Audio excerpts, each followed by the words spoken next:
Bonjour, je m'appelle Édouard Maillet, j'ai 36 ans et je suis président de l'association Zannekin qui organise chaque année à Rexpoud la Zannekin Fest. L'association est née en 2013.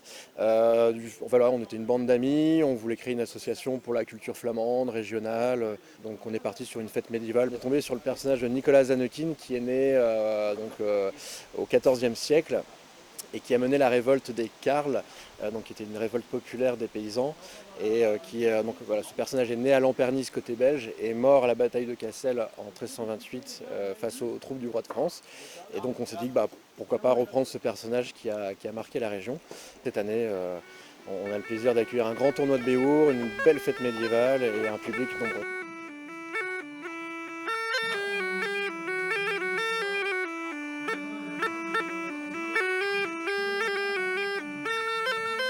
Bonjour à tous, Hugues Colette, je suis le trésorier et responsable de la logistique de la Zannekin Fest.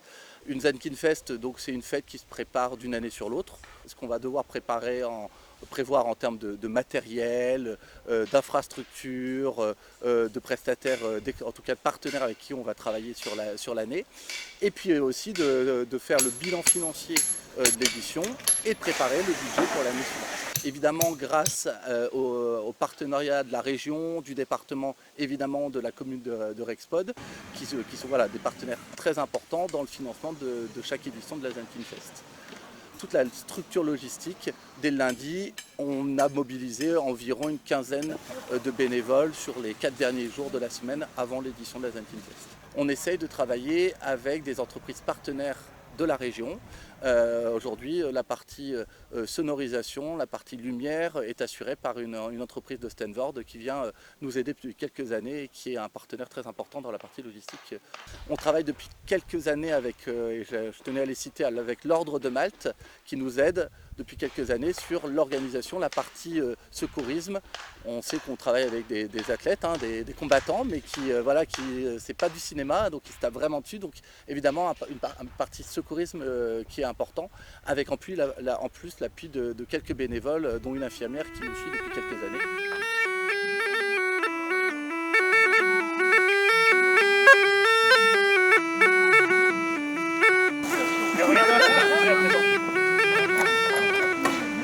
Voilà, c'est...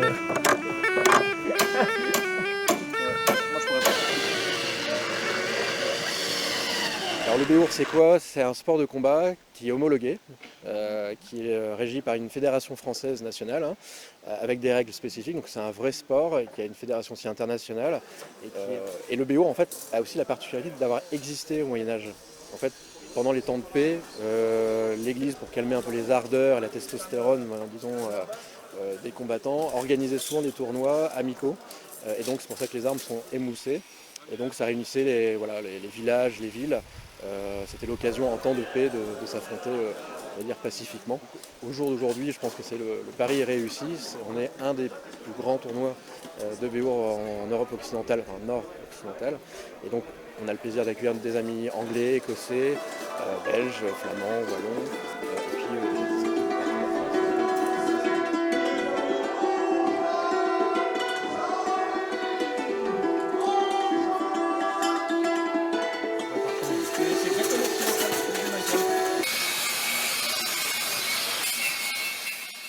Le festival n'est pas non plus uniquement autour du Béhour. Il y a aussi du multi-époque, on a du viking, on a du médiéval. Par exemple les arbalétriers flamands qui nous suivent depuis le début, qui est une super compagnie. On a un marché médiéval qui met en avant aussi l'artisanat local, des choses innovantes aussi. On a un banquet le samedi soir avec des musiciens qui viennent animer. Donc vous voyez, c'est vraiment, il y en a pour tous les goûts. On essaie vraiment de coller aux familles. C'est-à-dire il y en a pour les adolescents, les papas, les mamans, les enfants.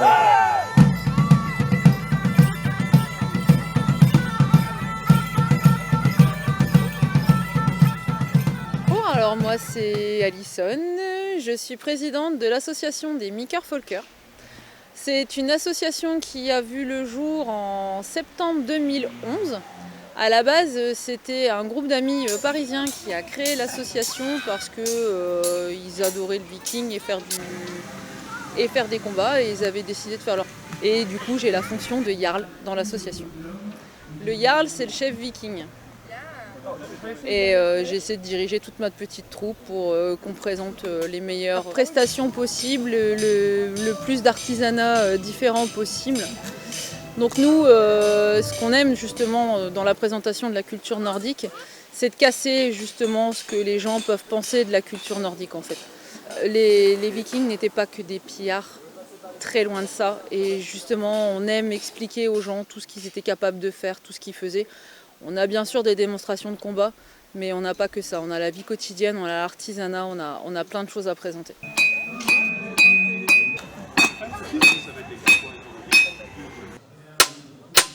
Voilà. Et la monnaie était battue, était fabriquée. Le maître d'atelier était chargé d'embaucher tout le personnel, d'acheter les métaux précieux, il réalisait tout. Généralement, ce maître d'atelier était également un orfèvre. C'est Bidusquilt là, donc c'est du celte. C'est du celte qui voulait dire l'art du bois.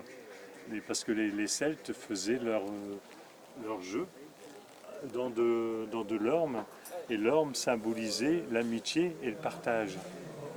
Donc il y avait une signification, c'était vraiment pour partager un moment agréable avec quelqu'un. Et c'est un instrument qu'on retrouve un peu partout en Europe, d'accord, avec différents noms. D'accord. Et celui-ci arrive au XVe siècle dans la région, c'est beaucoup joué par des femmes. Donc c'est un peu l'ancêtre du piano, puisqu'on va jouer avec des petits marteaux sur les cordes.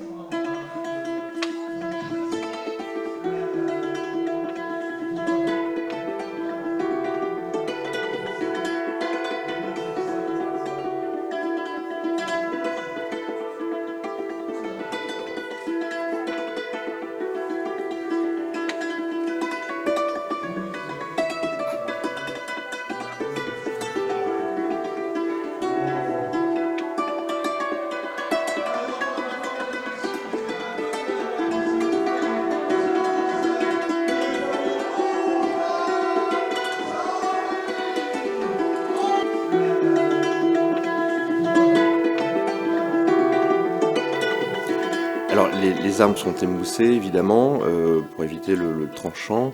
Elles sont contrôlées, donc les armes sont contrôlées en début de tournoi par la fédération et tout au long du tournoi. Il y a aussi également les pièces d'armure. Si les armures ne présentent aucun défaut, il n'y a pas d'estoc car évidemment il est dangereux. Pas de coups sur les articulations. Et donc pourquoi? Parce qu'il y a des parties d'armure qui ne sont pas complètes pour assurer aussi la mobilité et l'aspect aussi sportif de la discipline. Il est aussi formellement interdit de taper de bas en haut au risque de retirer l'armure ou de passer en dessous.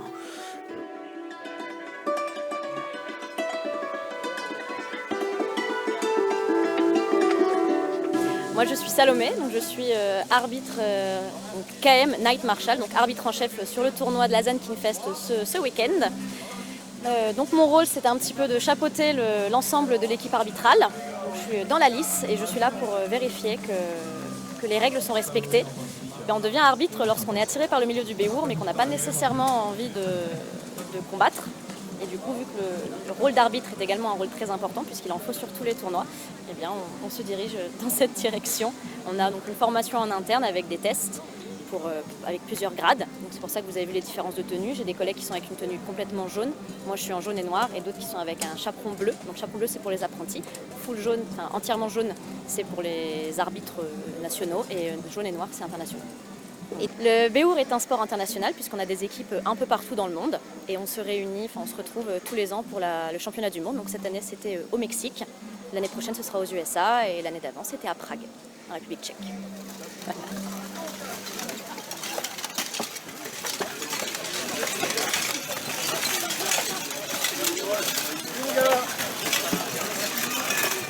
Beaucoup de pratiquants de Béour viennent à la base d'autres sports, donc soit des sports de combat, soit des sports de contact comme le judo, le rugby, la boxe aussi pas mal.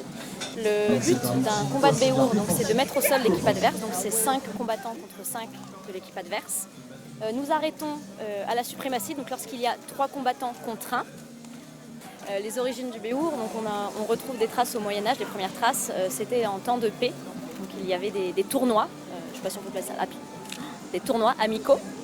Et voilà, c'était pour s'entraîner, pour se maintenir en forme et un peu pour jauger un petit peu sa force, sa puissance, sa technique. Et donc voilà, et après c'est revenu il y a une trentaine d'années en Europe par l'Est, par la Russie, la Pologne. Et là, depuis une quinzaine d'années en France, on grandit tous les ans jusqu'à arriver maintenant à une trentaine de clubs en France. Le Bob direct, c'est ça, directement, on rentre dans l'action avec justement cette formation en ligne avec de la part du Graouli qui enchaîne du coup les coups de Merlin.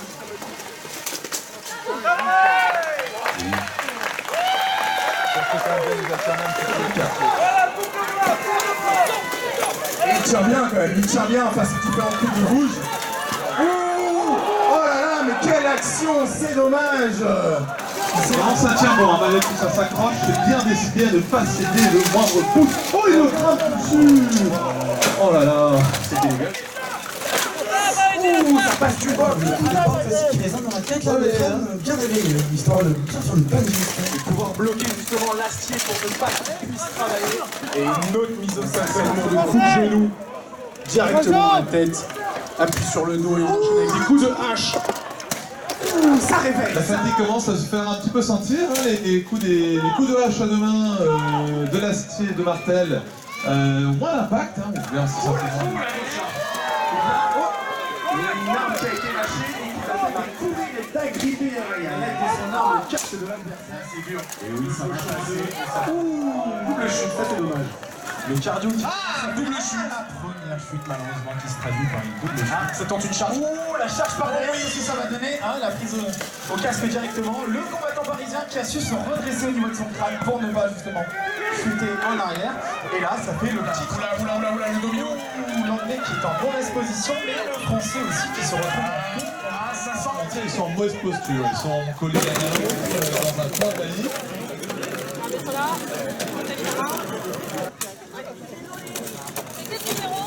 Mine de rien, cette longue pause permet au combattant de se reprendre tout en conservant son énergie et la récupérer sa chute.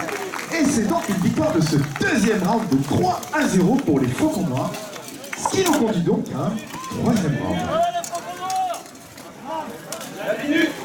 La minute supplémentaire de repos est demandée par les Faucons Noirs, s'il vous plaît.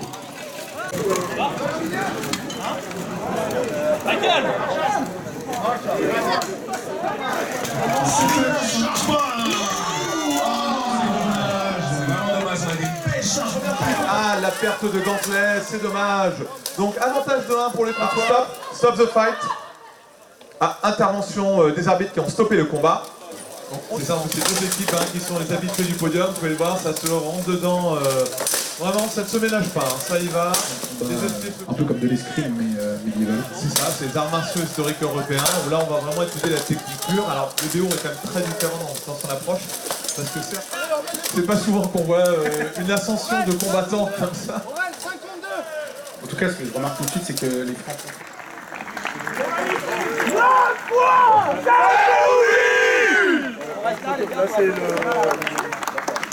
L'équipe de Franche-Comté des Comtois.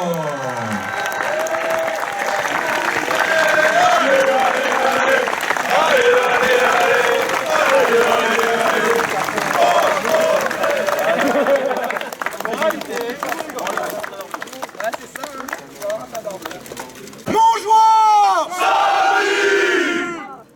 Qui je suis? Je suis un monsieur!